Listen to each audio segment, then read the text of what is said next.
Love in the Night, a short story by F. Scott Fitzgerald. The words thrilled Val. They had come into his mind sometime during the fresh gold April afternoon, and he kept repeating them to himself over and over. Love in the night, love in the night. He tried them in three languages, Russian, French, and English, and decided that they were best in English. In each language, they meant a different sort of love and a different sort of night. The English night seemed the warmest and softest, with the thinnest and most crystalline sprinkling of stars. The English love seemed the most fragile and romantic, a white dress and a dim face above it and eyes that were pools of light. And when I add that it was a French night he was thinking about, after all, I see I must go back and begin over. Val was half Russian and half American. His mother was the daughter of that Morris Hazelton who helped finance the Chicago World's Fair in 1892, and his father was, see the Almanac de Gotha, issue of 1910, Prince Paul Serge Boris Rostoff, son of Prince Vladimir Rostoff, grandson of a Grand Duke, Jimba George Serge, and third cousin once removed to the Tsar. It was all very impressive, you see, on that side. House in St. Petersburg, shooting lodge near Riga, and swollen villa, more like a palace overlooking the Mediterranean. It was at this villa in Cannes that the Rostoffs passed the winter, and it wasn't at all the thing to remind Princess Rostoff that this Riviera villa, from the marble fountain, after Bernini, to the gold cordial glasses, after dinner, was paid for with American gold. The Russians, of course, were gay people on the continent in the gala days before the war. Of the three races that used southern France for a pleasure ground, they were easily the most adept at the grand manner. The English were too practical, and the Americans, though they spent freely, had no tradition of romantic conduct. But the Russians, there was a people as gallant as the Latins, and rich besides. When the Rostoffs arrived at Cannes late in January, the restaurateurs telegraphed north for the prince's favorite labels to paste on their champagne, and the jewelers put incredibly gorgeous articles aside to show to him, but not to the princess. And the Russian church was swept and garnished for the season that the prince might beg Orthodox forgiveness for his sins. Even the Mediterranean turned obligingly to a deep wine color in the spring evenings, and fishing boats with robin-breasted sails loitered exquisitely offshore. In a vague way, young Val realized that this was all for the benefit of him and his family. It was a privileged paradise, this white little city on the water, in which he was free to do what he liked because he was rich and young, and the blood of Peter the Great ran indigo in his veins. He was only 17 in 1914 when this history begins, but he had already fought a duel with a young man 4 years his senior, and he had a small, hairless scar to show for it on top of his handsome head. But the question of love in the night was the thing nearest his heart. It was a vague, pleasant dream he had, something that was going to happen to him someday that would be unique and incomparable. He could have told no more about it than that there was a lovely unknown girl concerned in it, and that it ought to take place beneath the Riviera moon. The odd thing about all this was not that he had this excited and yet almost spiritual hope of romance, for all boys of any imagination have just such hopes, but that it actually came true. And when it happened so unexpectedly. It was such a jumble of impressions and emotions, of curious phrases that sprang to his lips, of sights and sounds and moments that were here, were lost, were past, that he scarcely understood it at all. Perhaps its very vagueness preserved it in his heart and made him forever unable to forget. There was an atmosphere of love all about him that spring. His father's loves, for instance, which were many and indiscreet, and which Val became aware of gradually from overhearing the gossip of servants, and definitely from coming on his American mother unexpectedly one afternoon, to find her storming hysterically at his father's picture on the salon wall. In the picture, his father wore a white uniform with a furred dolman and looked back impassively at his wife as if to say, "Were you under the impression, my dear, that you were marrying into a family of clergymen?" Val tiptoed away, surprised, confused, and excited. It didn't shock him, as it would have shocked an American boy of his age. He had known for years what life was among the continental rich, and he condemned his father only for making his mother cry. Love went on around him, reproachless love and illicit love alike. As he strolled along the seaside promenade at 9 o'clock, when the stars were bright enough to compete with the bright lamps, he was aware of love on every side. From the open-air cafes vivid with dresses just down from Paris, came a sweet, pungent odor of flowers and chartreuse and fresh black coffee and cigarettes. And mingled with them all he caught another scent, the mysterious, thrilling scent of love. Hands touched jewel-sparkling hands upon the white tables. Gay dresses and white shirt fronts swayed together, and matches were held, trembling a little, for slow lighting cigarettes. On the other side of the boulevard, lovers less fashionable, young Frenchmen who worked in the stores of Cannes sauntered with their fiancées under the dim trees. But Val's young eyes seldom turned that way. The luxury of music and bright colors and low voices, they were all part of his dream. They were the essential trappings of love in the night. But assume as he might the rather fierce expression that was expected from a young Russian gentleman who walked the streets alone, Val was beginning to be unhappy. April twilight had succeeded March twilight. The season was almost over, and he had found no use to make of the warm spring evenings. The girls of 16 and 17 whom he knew were chaperoned with care between dusk and bedtime. This, remember, was before the war, and the others who might gladly have walked beside him were an affront to his romantic desire. So April passed by. 1 week, 2 weeks, 3 weeks. He had played tennis until 7 and loitered at the courts for another hour. So it was 8:30 when a tired cab horse accomplished the hill on which gleamed the facade of the Rostoff villa. The lights of his mother's limousine were yellow in the drive, and the princess, buttoning her gloves, was just coming out the glowing door. Val tossed 2 francs to the cabman and went to kiss her on the cheek. "Don't touch me," she said quickly. "You've been handling money." "But not in my mouth, mother," he protested humorously. The princess looked at him impatiently. "I'm angry," she said. "Why must you be so late tonight? We're dining on a yacht and you were to have come along too." "What yacht?" "Americans." There was always a faint irony in her voice when she mentioned the land of her nativity. Her America was the Chicago of the 90s, which she still thought of as the vast upstairs to a butcher shop. Even the irregularities of Prince Paul were not too high a price to have paid for her escape. "2 yachts," she continued. "In fact, we don't know which one." The note was very indefinite, very careless indeed. Americans. Val's mother had taught him to look down on Americans, but she hadn't succeeded in making him dislike them. American men noticed you, even if you were 17. He liked Americans. Although he was thoroughly Russian, he wasn't immaculately so. The exact proportion, like that of a celebrated soap, was about 99.75%. "I want to come," he said. "I'll hurry up, mother. I'll dash. We're late now." The princess turned as her husband appeared in the door. "Now Val says he wants to come." "He can't," said Prince Paul shortly. "He's too outrageously late." Val nodded. Russian aristocrats, however indulgent about themselves, were always admirably Spartan with their children. There were no arguments. "I'm sorry," he said. Prince Paul grunted. The footman in red and silver livery opened the limousine door. But the grunt decided the matter for Val, because Princess Rostoff at that day and hour had certain grievances against her husband which gave her command of the domestic situation. "On second thought, you'd better come, Val," she announced coolly. "It's too late now, but come after dinner. The yacht is either the Minnehaha or the privateer." She got into the limousine. "The one to come to will be the gayer one, I suppose, the Jackson's yacht." "Fine got sense," muttered the prince cryptically, conveying that Val would find it if he had any sense. "Have my man take a look at you before you start. Wear a tie of mine stead of that outrageous string you affected in Vienna. Grow up. High time."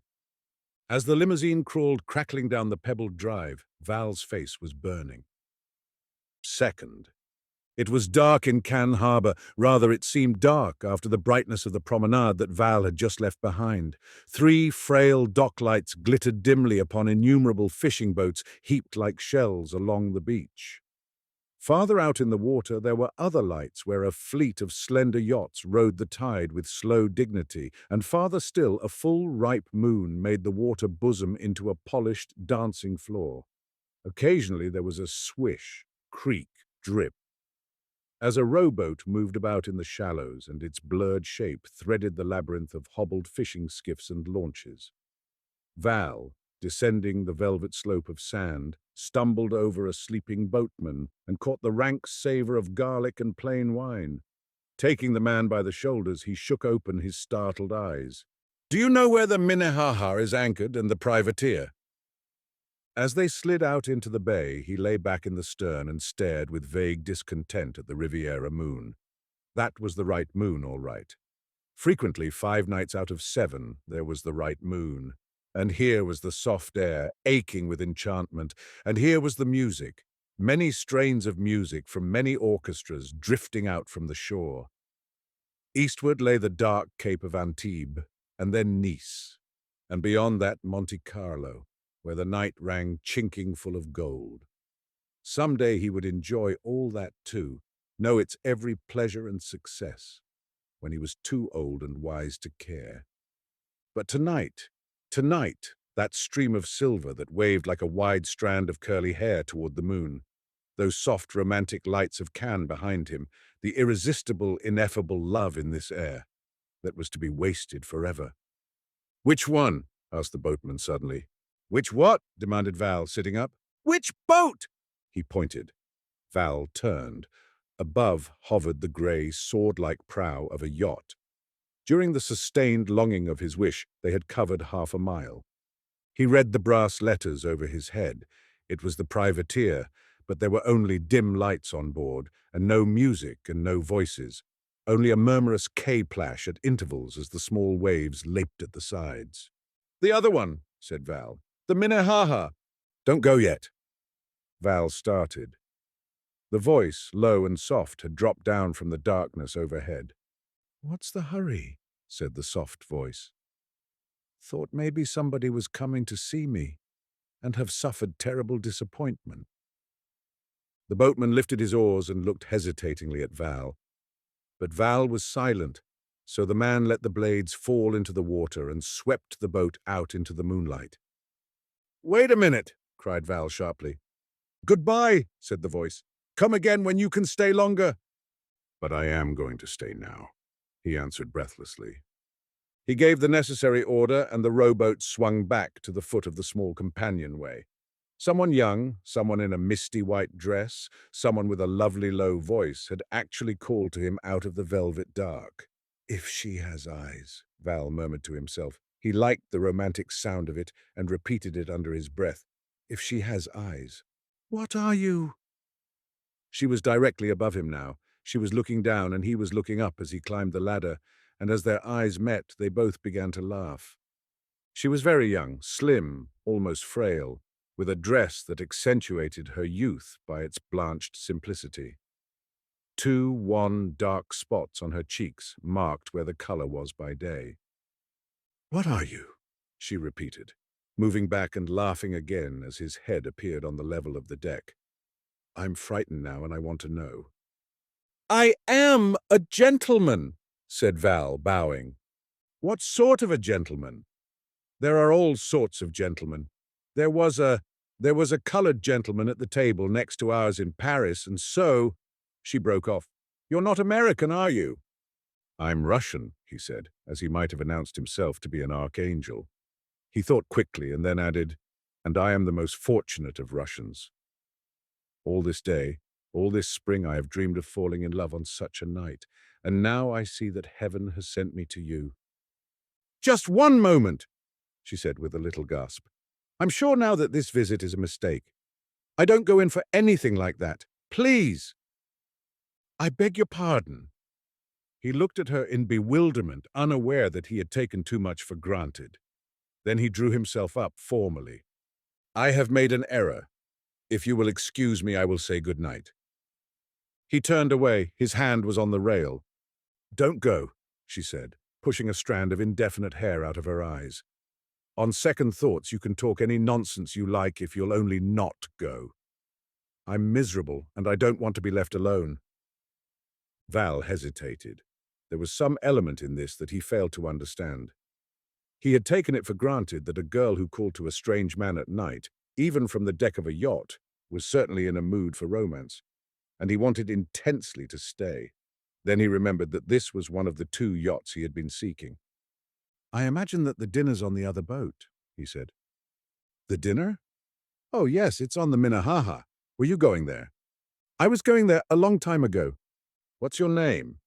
He was on the point of telling her when something made him ask a question instead. "And you? Why are you not at the party?" "Because I preferred to stay here." "Mrs. Jackson said there would be some Russians there. I suppose that's you." She looked at him with interest. "You're a very young man, aren't you?" "I am much older than I look," said Val stiffly. "People always comment on it. It's considered rather a remarkable thing." "How old are you?" 21, he lied. She laughed. "What nonsense. You're not more than 19. His annoyance was so perceptible that she hastened to reassure him. "Cheer up. I'm only 17 myself. I might have gone to the party if I'd thought there'd be anyone under 50 there." He welcomed the change of subject. "You preferred to sit and dream here beneath the moon." "I've been thinking of mistakes." They sat down side by side in 2 canvas deck chairs. "It's a most engrossing subject, the subject of mistakes. Women very seldom brood about mistakes. They're much more willing to forget than men are.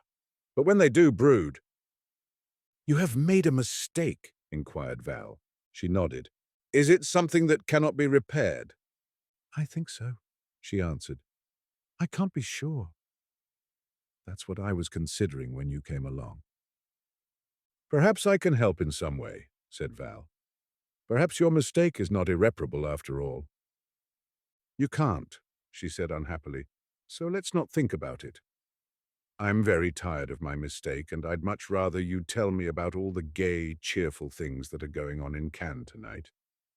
They glanced shoreward at the line of mysterious and alluring lights, the big toy banks with candles inside that were really the great fashionable hotels, the lighted clock in the old town, the blurred glow of the Café de Paris, the pricked-out points of villa windows rising on slow hills toward the dark sky.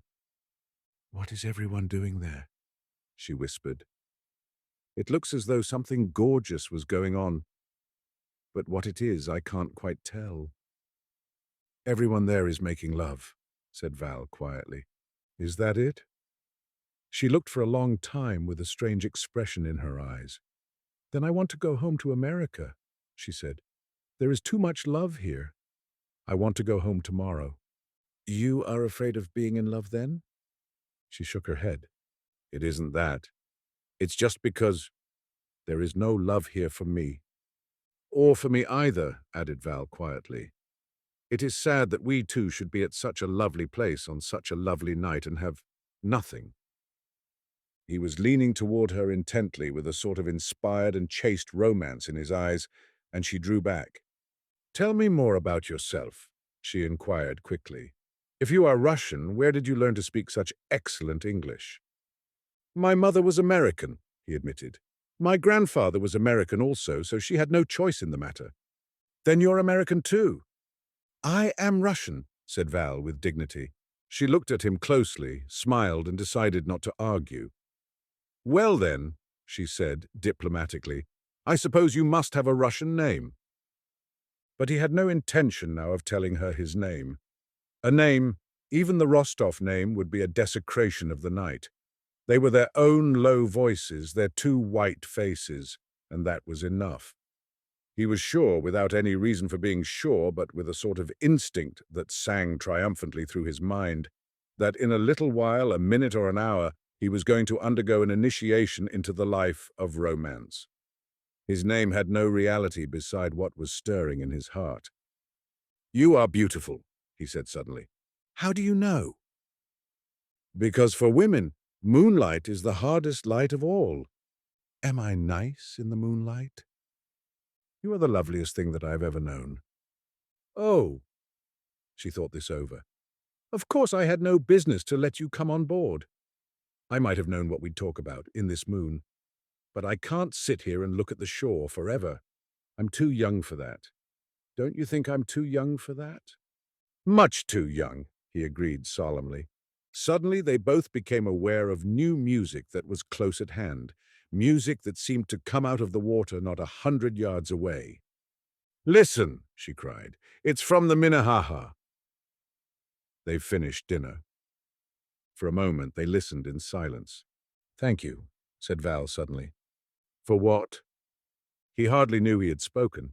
He was thanking the deep, low horns for singing in the breeze, the sea for its warm, murmurous complaint against the bow, the milk of the stars for washing over them until he felt buoyed up in a substance more taut than air. So lovely, she whispered. What are we going to do about it?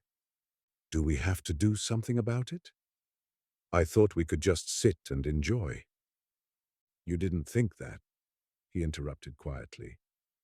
You know that we must do something about it. I am going to make love to you, and you are going to be glad. I can't, she said very low. She wanted to laugh now, to make some light, cool remark that would bring the situation back into the safe waters of a casual flirtation. But it was too late now. Val knew that the music had completed what the moon had begun. I will tell you the truth, he said. You are my first love. I am 17, the same age as you, no more. There was something utterly disarming about the fact that they were the same age. It made her helpless before the fate that had thrown them together. The deck chairs creaked, and he was conscious of a faint, elusive perfume as they swayed suddenly and childishly together. Third, whether he kissed her once or several times he could not afterward remember, though it must have been an hour that they sat there close together and he held her hand. What surprised him most about making love was that it seemed to have no element of wild passion, regret, desire, despair, but a delirious promise of such happiness in the world, in living as he had never known. First love. This was only first love. What must love itself in its fullness, its perfection be? He did not know that what he was experiencing then, that unreal, undesirous medley of ecstasy and peace, would be unrecapturable forever. The music had ceased for some time when presently the murmurous silence was broken by the sound of a rowboat disturbing the quiet waves. She sprang suddenly to her feet, and her eyes strained out over the bay. Listen, she said quickly. I want you to tell me your name. No. Please, she begged him. I'm going away tomorrow. He didn't answer. I don't want you to forget me, she said. My name is... I won't forget you. I will promise to remember you always. Whoever I may love, I will always compare her to you, my first love. So long as I live, you will always have that much freshness in my heart. I want you to remember, she murmured brokenly. Oh, this has meant more to me than it has to you, much more. She was standing so close to him that he felt her warm, young breath on his face. Once again they swayed together. He pressed her hands and wrists between his as it seemed right to do, and kissed her lips. It was the right kiss, he thought, the romantic kiss.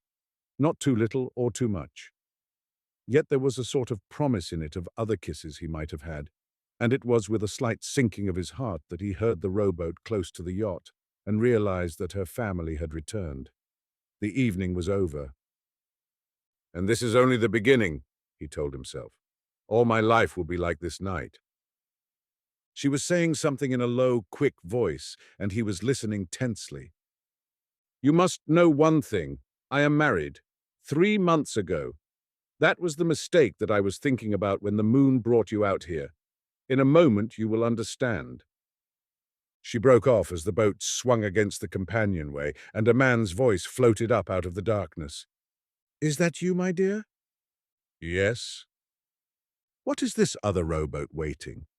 One of Mrs. Jackson's guests came here by mistake, and I made him stay and amuse me for an hour. A moment later, the thin white hair and weary face of a man of 60 appeared above the level of the deck.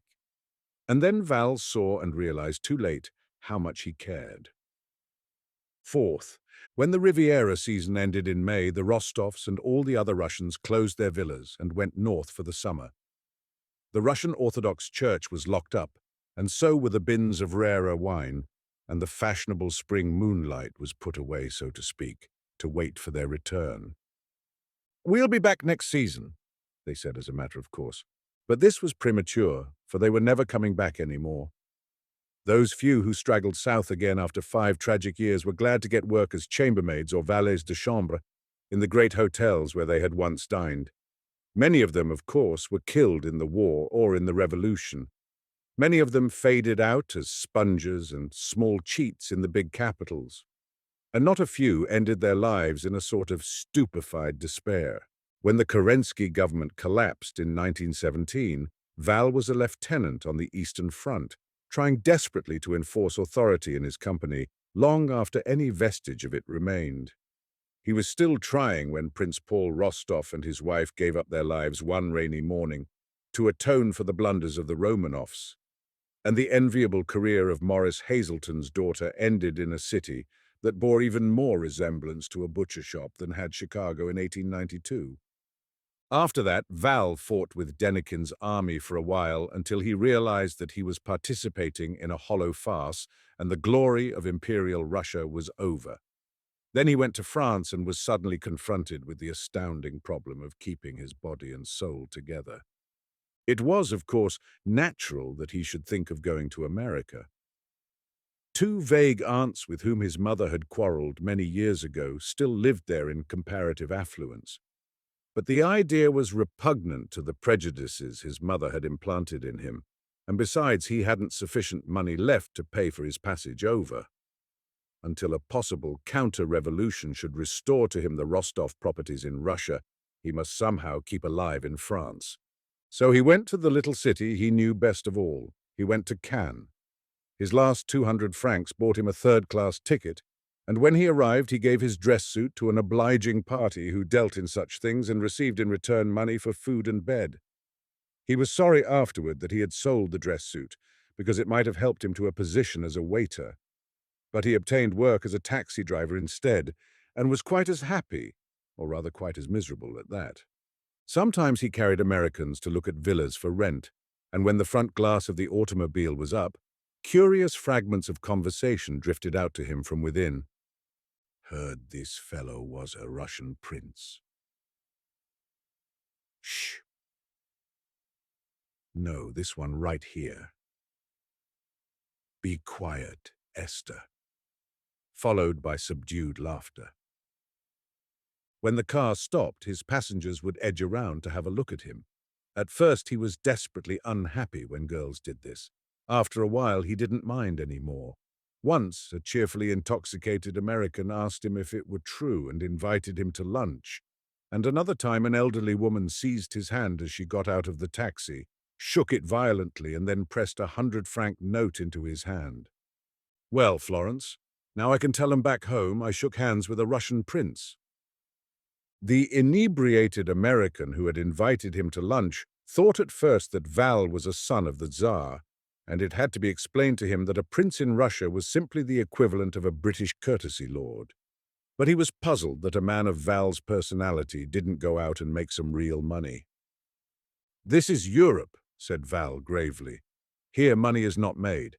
It is inherited, or else it is slowly saved over a period of many years, and maybe in 3 generations a family moves up into a higher class. Think of something people want, like we do. That is because there is more money to want with in America. Everything that people want here has been thought of long ago." But after a year, and with the help of a young Englishman he had played tennis with before the war, Val managed to get into the Cannes branch of an English bank. He forwarded mail and bought railroad tickets and arranged tours for impatient sightseers. Sometimes a familiar face came to his window. If Val was recognized, he shook hands. If not, he kept silence. After 2 years, he was no longer pointed out as a former prince, for the Russians were an old story now. The splendor of the Rostoffs and their friends was forgotten. He mixed with people very little. In the evenings, he walked for a while on the promenade, took a slow glass of beer in a cafe, and went early to bed. He was seldom invited anywhere because people thought that his sad, intent face was depressing, and he never accepted anyhow. He wore cheap French clothes now instead of the rich tweeds and flannels that had been ordered with his fathers from England. As for women, he knew none at all. Of the many things he had been certain about at 17, he had been most certain about this, that his life would be full of romance. Now, after 8 years, he knew that it was not to be. Somehow he had never had time for love. The war, the revolution, and now his poverty had conspired against his expectant heart. The springs of his emotion, which had first poured forth one April night, had dried up immediately, and only a faint trickle remained. His happy youth had ended almost before it began. He saw himself growing older and more shabby, and living always more and more in the memories of his gorgeous boyhood.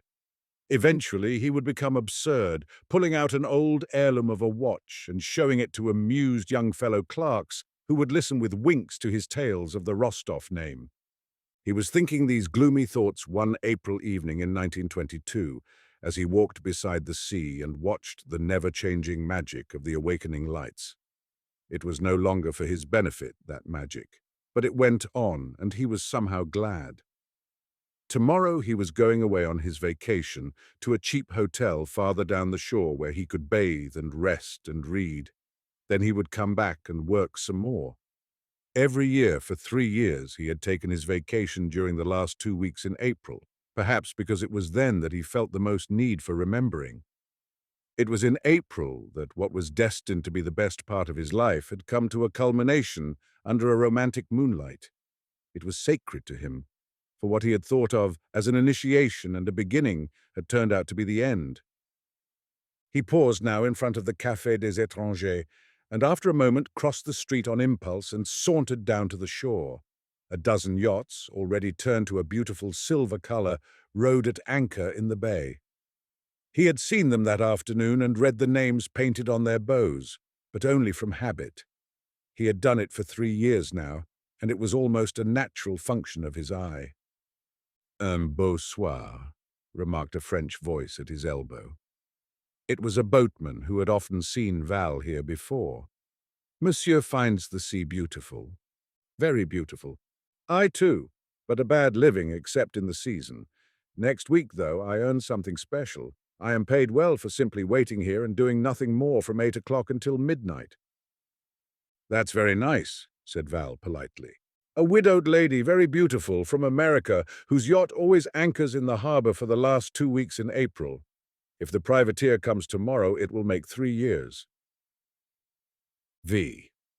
All night Val didn't sleep, not because there was any question in his mind as to what he should do, but because his long stupefied emotions were suddenly awake and alive.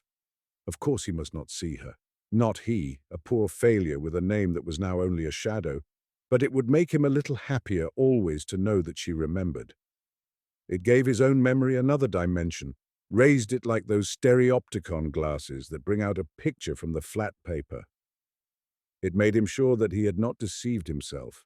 He had been charming once upon a time to a lovely woman, and she did not forget. An hour before train time next day, he was at the railway station with his grip, so as to avoid any chance encounter in the street. He found himself a place in a third-class carriage of the waiting train. Somehow, as he sat there, he felt differently about life, a sort of hope, faint and illusory, that he hadn't felt 24 hours before.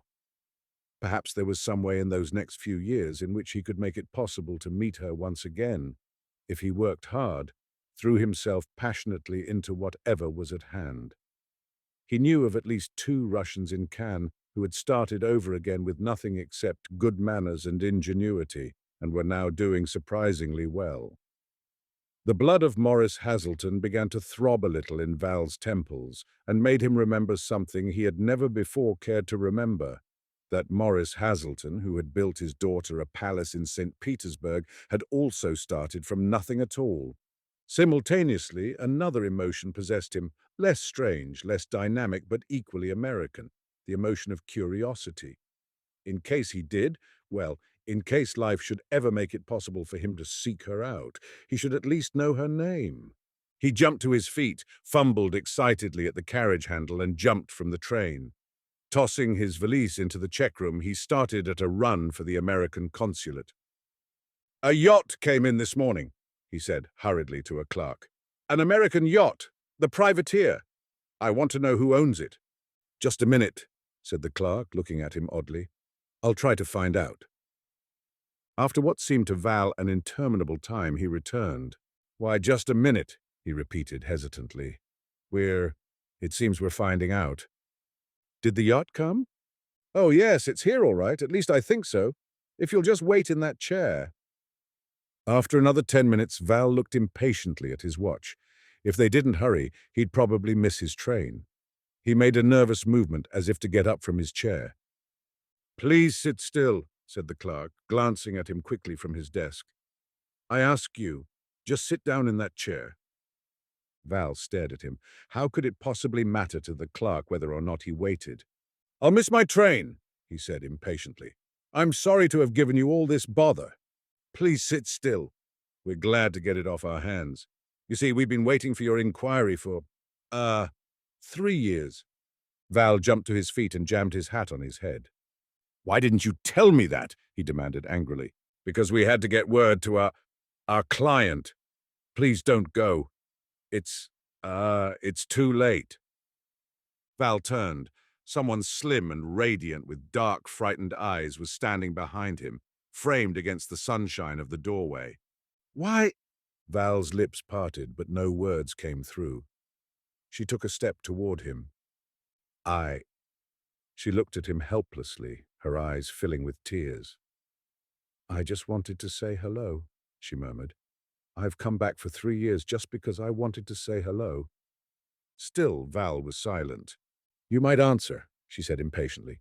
You might answer when I'd just about begun to think you'd been killed in the war. She turned to the clerk. Please introduce us, she cried. You see, I can't say hello to him when we don't even know each other's names. It's the thing to distrust these international marriages, of course. It's an American tradition that they always turn out badly, and we are accustomed to such headlines as, Would trade coronet for true American love, says Duchess, and claims Count Mendicant tortured Toledo wife. The other sort of headlines are never printed, for who would want to read, Castle is love nest, asserts former Georgia Belle, or Duke and Packer's daughter celebrate golden honeymoon. So far, there have been no headlines at all about the young Rostoffs. Prince Val is much too absorbed in that string of moonlight blue taxicabs which he manipulates with such unusual efficiency to give out interviews. He and his wife only leave New York once a year, but there is still a boatman who rejoices when the privateer steams into Cannes Harbor on a mid-April night. The end.